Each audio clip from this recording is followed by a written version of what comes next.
정부가 발표한 부동산 대책 가운데 가장 강력하다고 평가를 받는 게 지난해 9.13 대책이죠. 벌써 1년이 지났는데요. 부동산 시장은 어떤 변화가 있었을까요? 경제부 이슬기 기자와 함께 알아보겠습니다. 어서 오세요. 이 기자, 사실 그동안 부동산 대책이 워낙 많이 나와서 이게 좀 헷갈리거든요. 9.13 대책, 지난해 나왔던 9.13 대책 주요 내용부터 좀 정리해 주시죠. 네, 9.13 대책은 다주택자에게는 세금을 확 늘리고 대출은 확 조이는 그런 게 핵심이었는데요. 네. 집값이 비쌀수록 종부세가 늘어나는데 다주택자 최고기간 세율이 3.2%까지 인상됐고요. 네. 이른바 똘똘한 한 채라고 하죠. 시가 18억 원 이상 고가주택에 대한 세금도 늘어났습니다.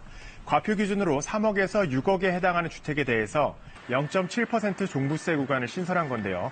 단순 보유만 하면 양도세 감면을 해줬는데 2년을 실거주해야 된다는 그런 조건이 새로 붙었습니다. 네. 아울러 세금을 피하기 위해서 다주택자들이 몰렸던 임대사업자 등록 규제를 강화했습니다. 다주택자가 투기지역 등 규제지역의 주택을 추가 매입할 때는 아예 대출이 안 되게 했습니다. 공급 확대 방안도 담겼는데 나중에 3기 신도시라고 이름 붙여진 수도권 주택 공급 대책도 포함됐습니다. 가장 궁금한 건 역시 정부의 정책 목표대로 집값이 잡혔느냐 바로 이 부분일 것 같거든요. 정부는 일단 서울 집값은 안정돼 있다 이렇게 판단하고 있는 거죠? 네, 정부는 9.13 대책으로 집값이 잡혔다고 평가를 하고 있습니다. 네. 정부가 근거로 삼는 한국감정원의 통계를 보면요. 네. 9.13 대책이 발표된 지난해 9월부터 올해 8월까지 서울 1년간 서울 아파트 가격이 1.13% 떨어졌습니다. 네. 9.13 대책 발표 전 왼쪽에 보시면 1년간 서울 아파트 값이 9.18% 오른 것에 비하면 가격이 확실히 잡혔다는 건데요. 네. 김현미 장관 역시 국토부 장관이죠. 네. 국회에 나와서 9.13 정책 이후에 서울을 비롯한 수도권 전체의 가격이 하락세를 보이고 있다. 이런 평가를 내놓기도 했습니다. 하지만 이제 실제로 집값이 내렸다고 체감하기는 좀 어렵거든요. 저부터도 그렇고 왜 그런 걸까요?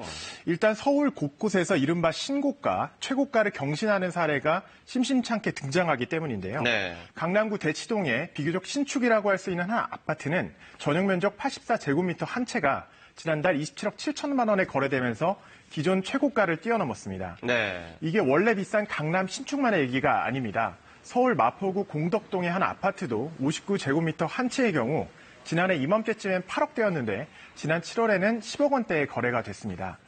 실거래가 평균을 실제로 내보니까 네. 9.13 대책 이전 1년간 서울 아파트 실거래가는 평균 6억 6천만 원이었는데 이후 1년간은 7억 6천만 원으로 오히려 1억 넘게 올랐습니다. 네. 시장이 최대로 과열된 9.13 직전 한 달과 비교해봐도 실거래가는 전혀 떨어지지 않았는데요.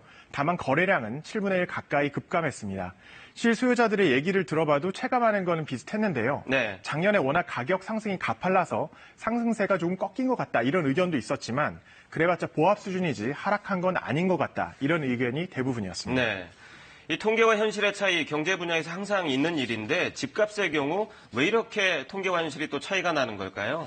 네, 감정원이 발표하는 그 하락 추세가 바로 지수를 얘기하는 거거든요. 네. 지수는 과거에 비해서 가격이 얼마나 변화했는지 살펴보기 쉽게 가공한 일종의 통계입니다. 네. 과거의 특정 시점을 기준점으로 삼은 뒤에 표본으로 정한 아파트 단지의 가격 변화를 보는 건데요.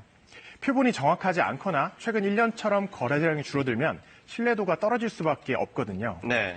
거래량은 줄었는데 상대적으로 고가의 아파트 위주로 가격이 오르다 보면 이런 결과가 나올 수 있다고 전문가들은 설명했습니다. 정리하면 거래량이 크게 줄면서 드문드문 성사된 매매가 시세를 이끄는 상황이라고 그렇게 볼 수 있겠습니다. 네. 이 통계의 한계가 역시 드러나고 있다 이렇게 봐도 될 것 같은데 그럼 9.13 대책 가운데 긍정적으로 평가할 만한 부분 어떤 게 있을까요? 네, 유주택자에 대한 청약을 제한하는 등 청약 시장을 실소유 무주택자 위주로 재편한 거는 성과라고 볼 수 있겠는데요. 네. 강화된 대출 규제 역시 넘치는 시중의 유동성이 폭등으로 이어지는 것을 막는 최소한의 안전판 역할을 하고 있다. 이런 평가를 받고 있습니다. 네.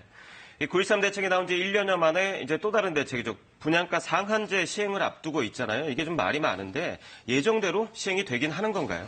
네, 다음 달 시행 예정인 분양가 상한제가 있는데요. 아직까지 확실히 알 수가 없습니다. 국토부가 이걸 바로 시행할지 아니면 조금씩 천천히 시행할지 강남 3구에만 적용할지 서울 전역이나 더 넓은 범위에 적용할지 아직 정해지지가 않았거든요. 네. 그 분양가 상한제를 앞두고 어쨌든 청약 열기가 점점 달아오르고 있는데 이런 수요가 계속 청약을 기다리는 대기 수요로 전환될지 아니면 상승 불안감에 추격 매수가 이어지면서 시세가 올라갈지 판단하기가 어려운 상황이어서요. 네. 결국 분양가 상한제 적용 범위와 수준, 부동산 시장에 미칠 파장이 앞으로 집값 향방의 변수가 될 것으로 보입니다. 네. 오늘 소식 잘 들었습니다.